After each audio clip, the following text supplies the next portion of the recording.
On our library here we have cam status, which is a read-only screen, but it'll tell the operator exactly what every cam is doing, when it would come on and off, what it's named, and that is a read-only screen.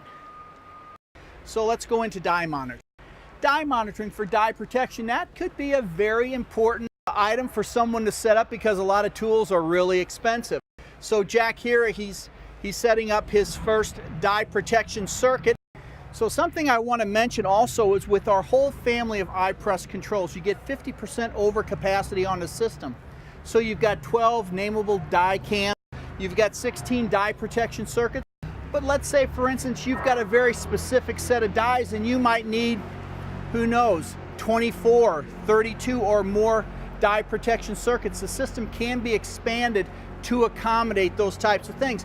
But here again, using the same mentality from screen to screen, you see how Jack can adjust where that particular die protection circuit would come on and off.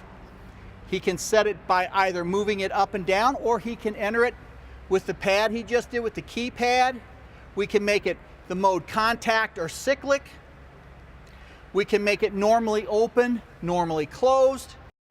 And then also, where do you want it to stop? It can stop instantly if that die protection circuit is activated, or it can stop at top dead center.